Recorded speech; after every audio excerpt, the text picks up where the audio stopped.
Marcus's Choice, When True Love Was Tested. A story about family, sacrifice, and the decisions that define who we really are. My name is Marcus Thompson. I'm 39 years old and live in Austin, Texas, in a house I bought with a lot of sweat after years working as an IT consultant. This is the story of how a Sunday that should have been ordinary became the most important day of my life, and how I discovered that sometimes the people we love most are capable of the worst betrayals. The beginning of everything. It all started 3 years ago when I met Victoria Brennan at a technology conference in Dallas. She was a public relations specialist for a software company. Beautiful, intelligent, and charming. She was 28 years old, with always impeccable blonde hair and a smile that could light up any room. When I approached her during the coffee break, I felt I had found the woman of my life. Victoria had a magnetic personality. She was the type of person who could make anyone feel special in her presence. We dated for a year before getting married, and during all that time, she was absolutely perfect with my mother, Ruth. My mother had always been my safe harbor. Ruth Thompson was 71 years old and suffered from degenerative arthritis that left her with difficulty walking. She depended on a cane to get around and had bad days when she could barely get out of bed. After my father died of a heart attack 5 years ago, she came to live with me. There was no discussion about it. She had sacrificed her entire life for me, working as a secretary at 2 jobs to pay for my computer engineering studies. It was my turn to take care of her. The honeymoon of falseness.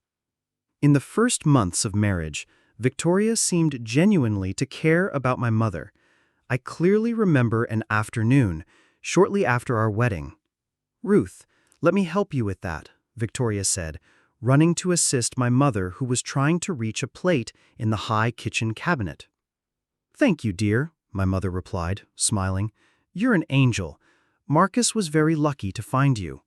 Victoria hugged my mother tenderly. I was the lucky one. I gained not only a wonderful husband, but also a second mother. I watched these interactions with a warm heart. It seemed I had found the perfect woman.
old with severe arthritis do general house cleaning.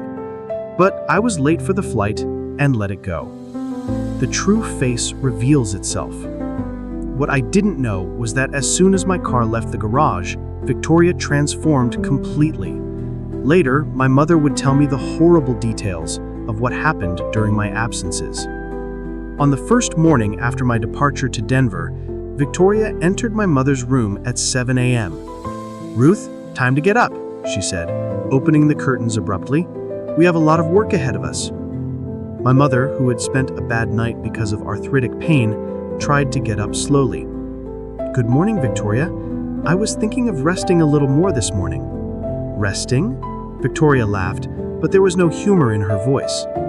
"Marcus asked me to take care of the house while he's away, and a house doesn't clean itself, does it?"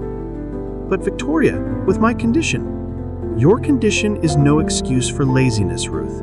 My own grandmother worked until she was 85, and she had problems much worse than yours." My mother got up with difficulty, leaning on her cane. "What would you like me to do?" "Well, you can start by vacuuming the living room and hallway. Then how about cleaning the bathrooms? And the kitchen needs a deep cleaning. Cabinets, refrigerator, stove." "Victoria, this is a whole day's work. Maybe if we did it together." Victoria's mask fell completely. "Together? I have my own work. I have important clients to attend to, real money to earn. You, on the other hand, have all the time in the world." My mother felt tears in her eyes, but silently agreed. The silent suffering. During the 3 days I was in Denver, Victoria was subjected to a routine of forced labor that would have been inhumane for any person, let alone an elderly woman with physical limitations. On the second day, Victoria entered the kitchen where my mother was trying to clean the oven, her painful knees supported on the cold floor. "Ruth, did you lose something down there?" Victoria asked sarcastically. "I'm cleaning the oven, as you asked," my mother replied, trying to maintain her dignity.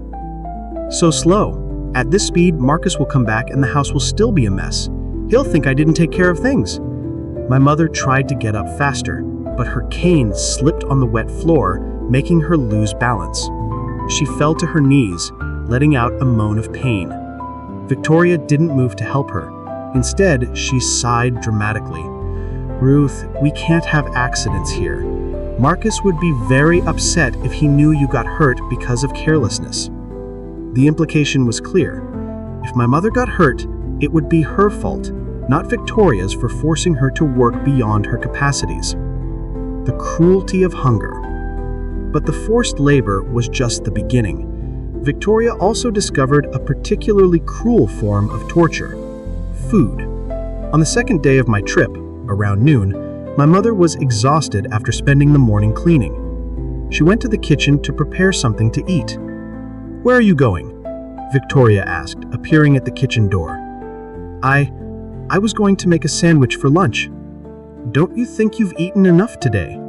My mother looked at her, confused. "I only had breakfast." "Exactly. And what a breakfast. 2 toasts, butter, jam. That's a lot of calories for someone who spends the day sitting." "Victoria, I don't spend the day sitting. I've been cleaning the house from early morning." "Housework isn't real exercise. Besides, Victoria opened the refrigerator and made a dramatic inventory. The food is running out. Marcus left money for shopping, but I need to economize. You understand, don't you? We're a young family. We have bills to pay." My mother remained silent. Victoria continued, "How about you have lunch only tomorrow? A day of fasting is good for your health. I read that in a magazine." That day, my mother went to sleep hungry, after having worked for more than 8 hours cleaning the house. The perfect falseness. The most disturbing thing of all was how Victoria could alternate between cruelty and falseness with cinematic perfection. On the third night of my trip, I called home to talk to them. "Marcus, honey, how's Denver?" Victoria's voice was full of affection and longing. "Everything's fine here. How are you two there?" "Oh, we're great. Ruth and I are having so much fun. Yesterday we watched a movie together.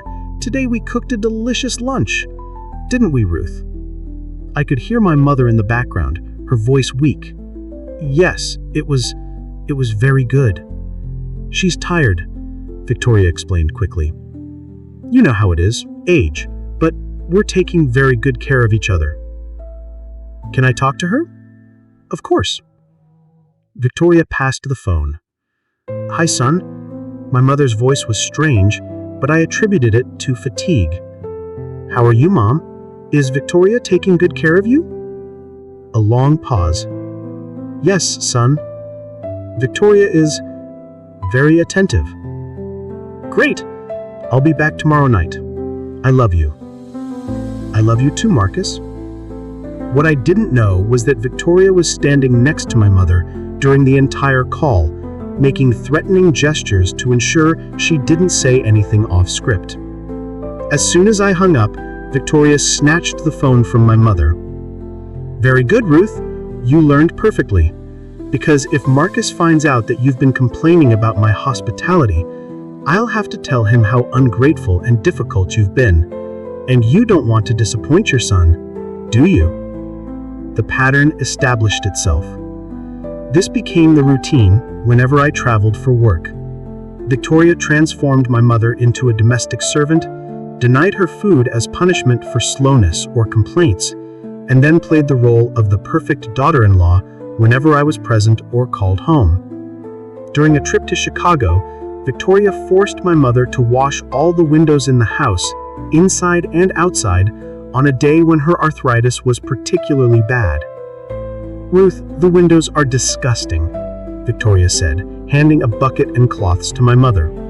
The neighbors will think Marcus married a sloppy woman. Victoria, please, my niece today, your joints always hurt, Ruth. If you let pain control your life, you'll never do anything. My grandmother used to say, hard work cures everything. My mother spent the entire day going up and down a small ladder, cleaning windows. At the end of the day, she could barely walk. Victoria found her sitting in the kitchen, crying silently. Why the tears, Ruth? You should be proud. You did good work today. Victoria, I can't take it anymore. Please, when Marcus comes back, I'll ask him to take me to a nursing home. Victoria approached, her voice sweetened sinisterly. Oh, Ruth, you can't do that. Marcus would be devastated thinking he failed to take care of you. He would blame himself for the rest of his life. Do you really want to do that to your own son? Destroy his happiness?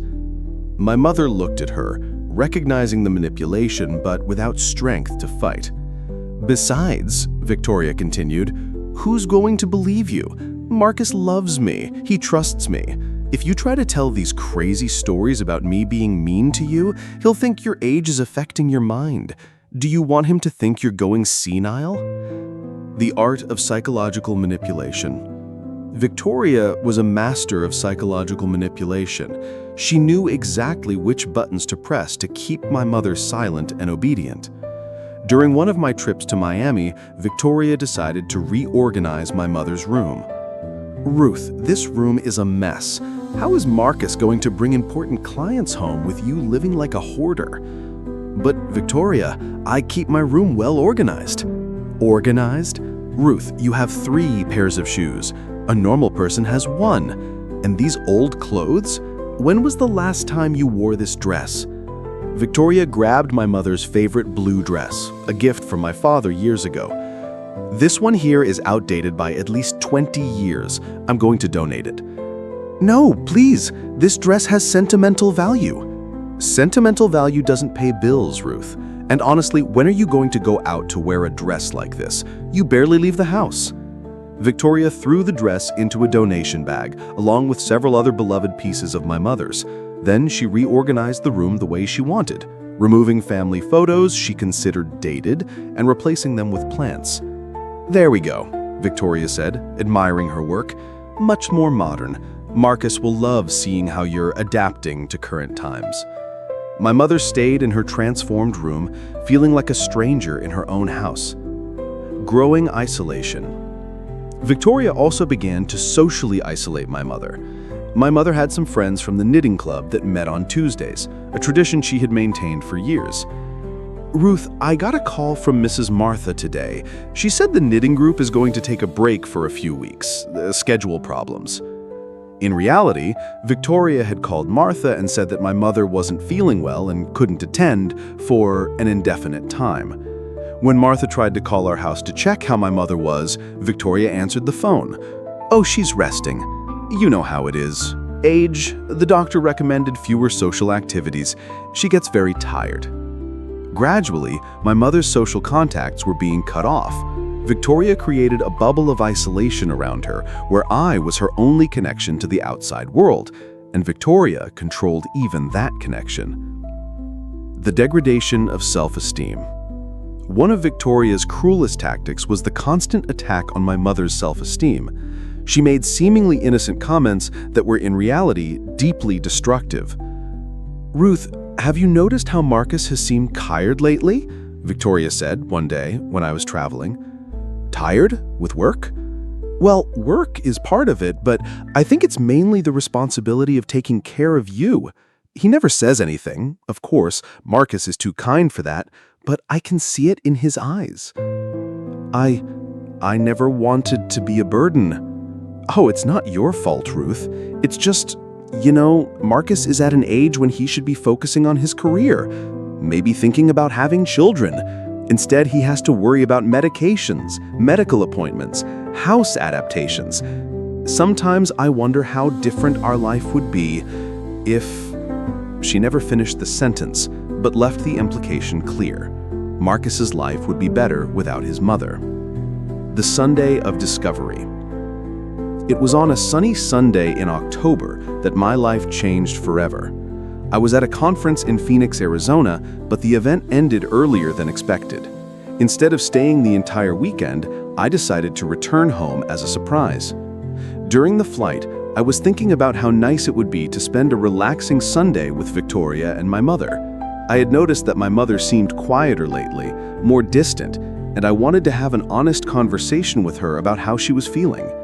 I landed in Austin around 2 p.m. The sun was strong and the sky completely clear, one of those perfect Texas days that make you feel grateful to be alive. I drove home with a light heart, imagining the surprise on Victoria's face when she saw me arrive early. Maybe we could go out for dinner or have a barbecue in the backyard. The devastating scene. When I got home, I noticed Victoria's car was in the garage, but the house seemed strangely silent. I entered through the front door and shouted, "Hey everyone, I'm back early." Total silence. I walked through the house looking for them. In the living room, the kitchen, the bedrooms, nothing. That's when I heard a faint sound coming from the backyard, something like a moan or muffled crying.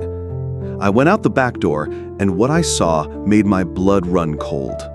My mother was sitting on the concrete floor, under the scorching Texas sun, without a hat or protection. She was clearly dehydrated, her face red, her clothes soaked with sweat. Her cane was lying beside her, out of reach. She was trying to get up but couldn't, her strength completely exhausted. "Mom!" I shouted, running to her. "What are you doing here?" When she saw me, she burst into tears. "Marcus, you came back. Oh my God, you came back." I picked her up immediately. She was burning with fever from the sun but shivering at the same time. I carried her running inside the house, straight to the air conditioning. "Mom, how long have you been out there?" She was so dehydrated she could barely speak. Since morning. It was 2:30 p.m. She had been in the scorching sun for more than 4 hours. The confrontation with the truth. I gave my mother cold water in small sips, put wet towels on her forehead, turned the fan directly toward her. She started to recover slowly, but I was boiling with rage. "Where's Victoria?" I asked. "She's in the room. She said I was getting in the way of the house cleaning." At that moment, I heard the sound of high heels coming from the hallway. Victoria appeared in the living room, impeccably dressed, perfect makeup, holding an iced coffee.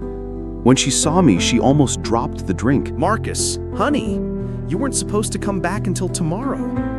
The naturalness with which she spoke, as if there was nothing wrong with my dehydrated mother in the living room, enraged me even more. "Victoria, why was my mother in the backyard, in the sun, for more than 4 hours?" Oh, that... She laughed nervously. Ruth wanted to get some air. You know how she gets bored at home. I looked at my mother, who weakly shook her head, denying. Mom, what really happened? Victoria quickly interrupted. Marcus, your mother sometimes gets confused. Age, sometimes she forgets things or... No! My mother shouted with a strength that surprised me. No, I won't stay quiet anymore.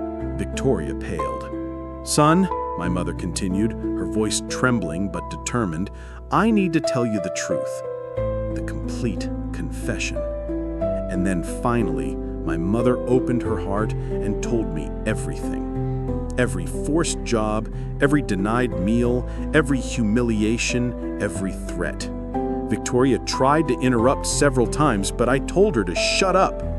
She made me clean the entire house whenever you traveled, even when my joints hurt so much I could barely walk. Ruth, that's not true, Victoria began. Shut up! I screamed. It was the first time in my life I'd yelled at a woman, but the rage was uncontrollable. My mother continued.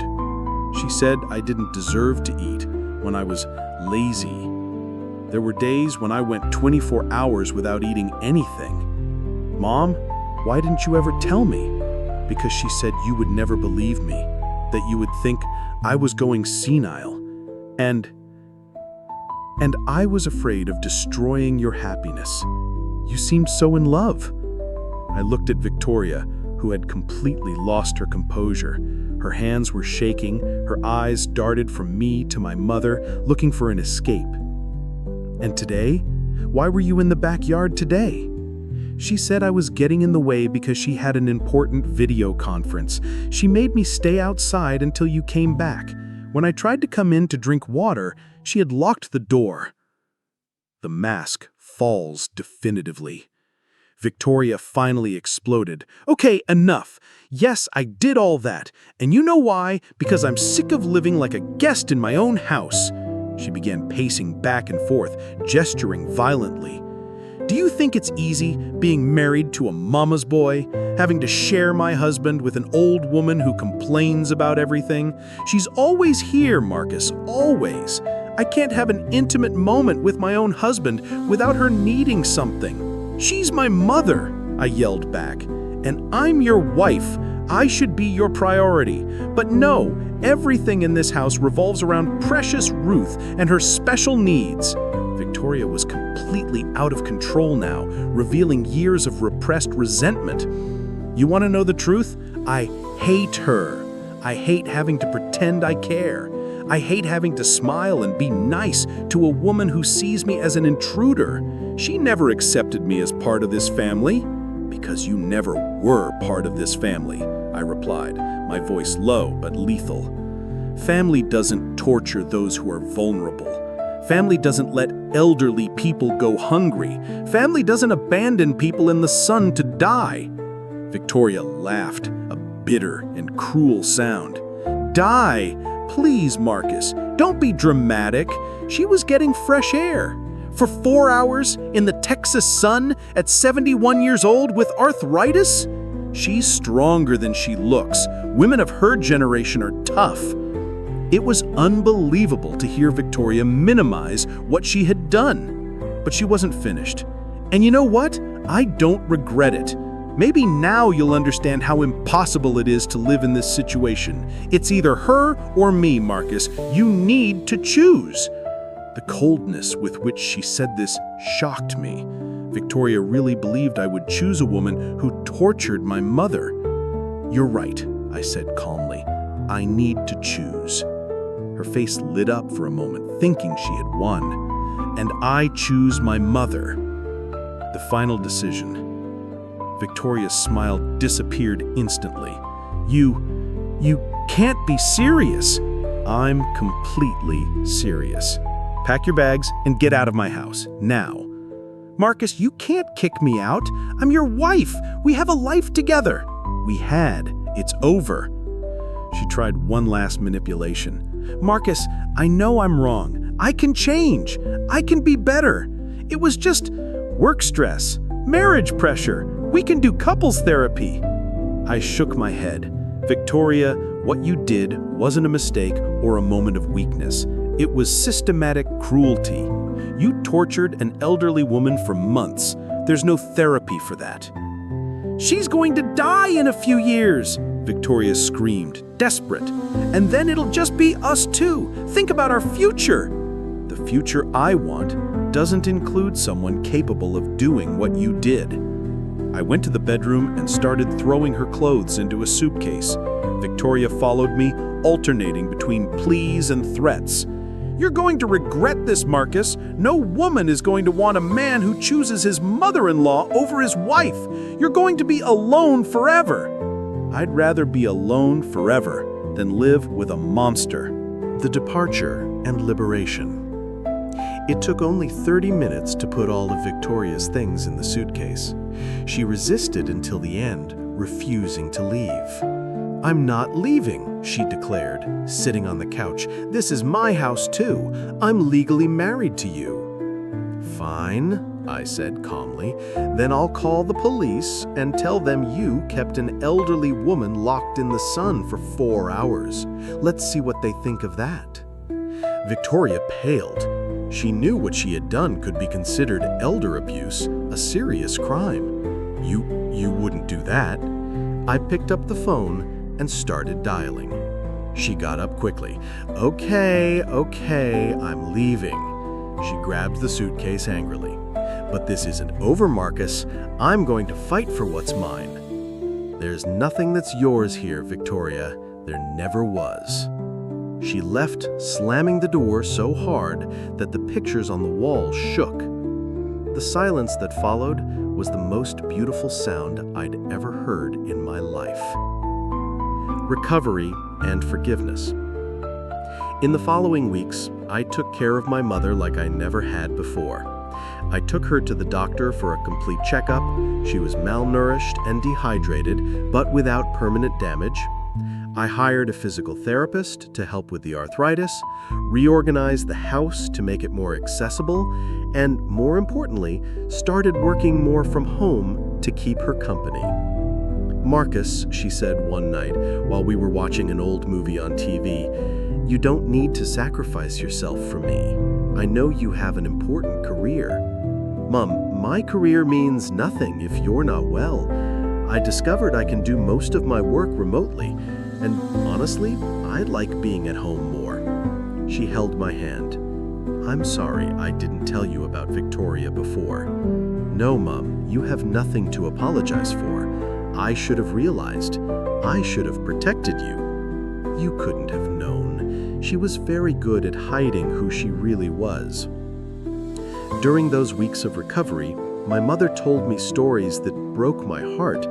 How Victoria made her wash clothes in the broken machine because it builds character. How she hid food from my mother and then complained that groceries were too expensive. How she disconnected the phone when I called so my mother couldn't speak to me freely.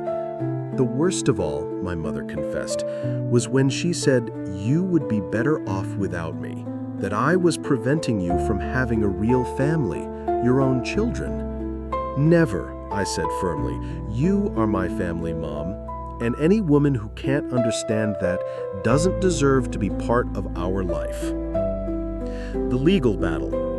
Victoria didn't give up easily. She hired a lawyer and tried to ask for half the assets in property division. She also spread lies about me in the social circle we shared, saying I was a mama's boy who never grew up. During a particularly tense hearing, her lawyer argued, my client married expecting to have a normal life with her husband. Instead, she found herself living in a house dominated by a manipulative mother-in-law who always turned the son against the wife. I couldn't stay quiet. Your Honor, may I respond to that? The judge nodded. Victoria left my 71-year-old mother with severe arthritis sitting in the scorching Texas sun for more than 4 hours, without water, without protection. She made her work as a domestic servant during my business trips and denied food as punishment. This isn't the behavior of someone who was manipulated. It's deliberate abuse of a vulnerable person. Victoria's lawyer tried to contest, but I had evidence. My mother's physical therapist provided a detailed report about the state of malnutrition in which she found her. The neighbor, Mrs. Patterson, testified that she several times saw my mother outside the house for hours on very hot days and always wondered why. Furthermore, I continued, I have recordings of the calls I made home during my trips. You can clearly hear Victoria's voice in the background whispering instructions to my mother, and the fear in her voice when answering my questions. Case closed, the judge said. The plaintiff has no right to any property. Furthermore, I'll be referring this case for investigation of possible elder abuse. Victoria left the courthouse in tears, but I felt no pity. The rebirth of social life.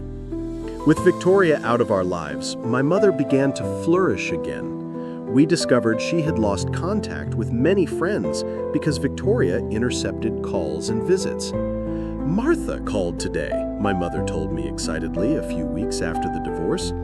She said the knitting group never canceled the meetings.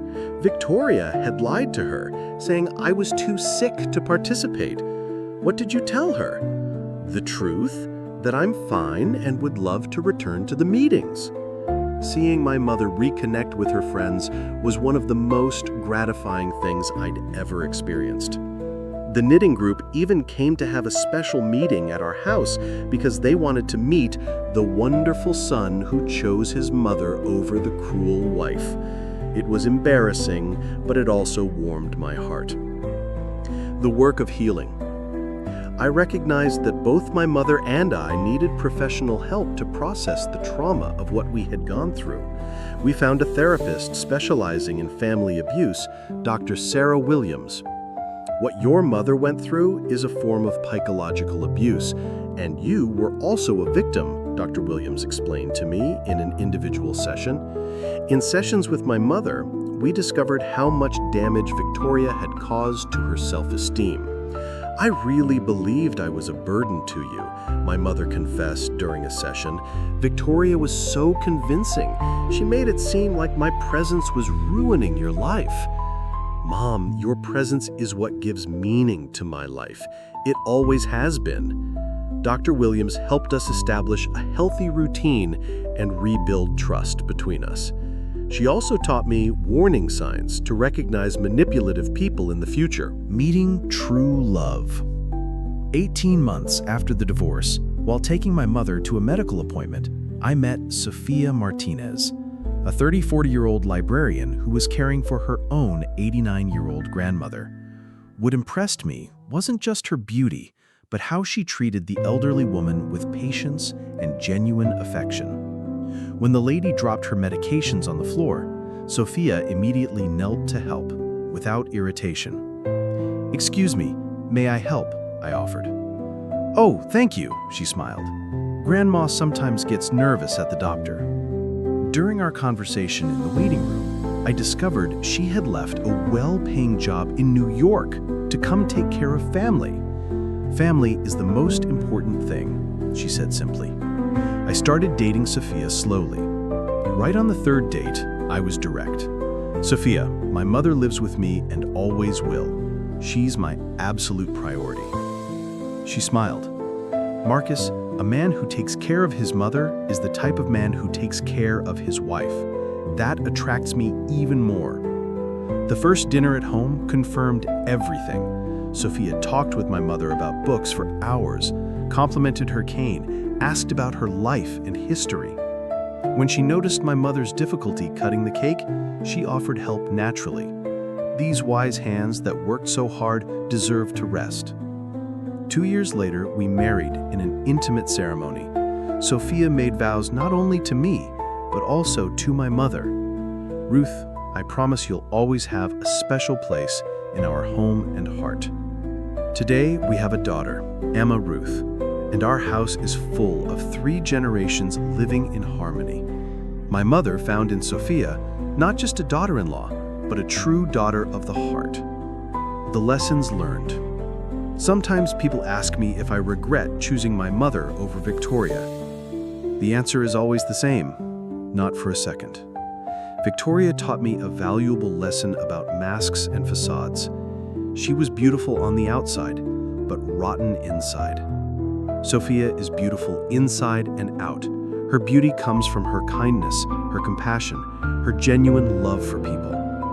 I learned that the true test of a person's character isn't how they treat you when they're trying to impress you, but how they treat the most vulnerable when they think no one is watching.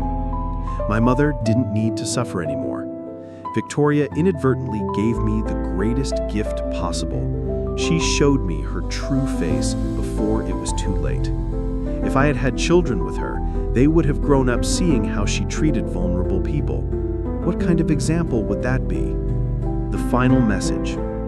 Today, when I look back, I see that that terrible Sunday was actually the best day of my life. It was the day I finally saw the truth. It was the day I chose what really matters. The family that takes care of you when you're vulnerable deserves you to take care of them when they become vulnerable. True love knows no conditions or expiration dates. And to any man or woman reading this story, if your partner asks you to choose between them and your family, the choice has already been made. A person who truly loves you will never make you choose. Victoria thought she was forcing me to choose between her and my mother. Actually, she was showing me there never was a choice. My mother earned my love through decades of sacrifice. Victoria lost the right to my love the moment she showed cruelty to the one I love most. Today, our house is full of laughter, love, and 3 generations living in harmony. Emma is learning to value family through the example she sees every day. And my mother, at 76, finally has the daughter-in-law she always deserved. Sometimes the most difficult decisions, Ones that most clearly show who we really are. That Sunday, I discovered I'm a son who honors his mother. And that discovery led me to the greatest love of my life. This is my story, a story about choices, values, and discovering that true love multiplies instead of divides. And you, what would you do in my place? Have you been through a similar situation? How can we recognize the signs of a manipulative person before it's too late? Share your experience in the comments. Stories like these help us protect each other. Remember, the family that loves us unconditionally deserves unconditional love in return. And the right partner will be the one who understands and embraces that truth.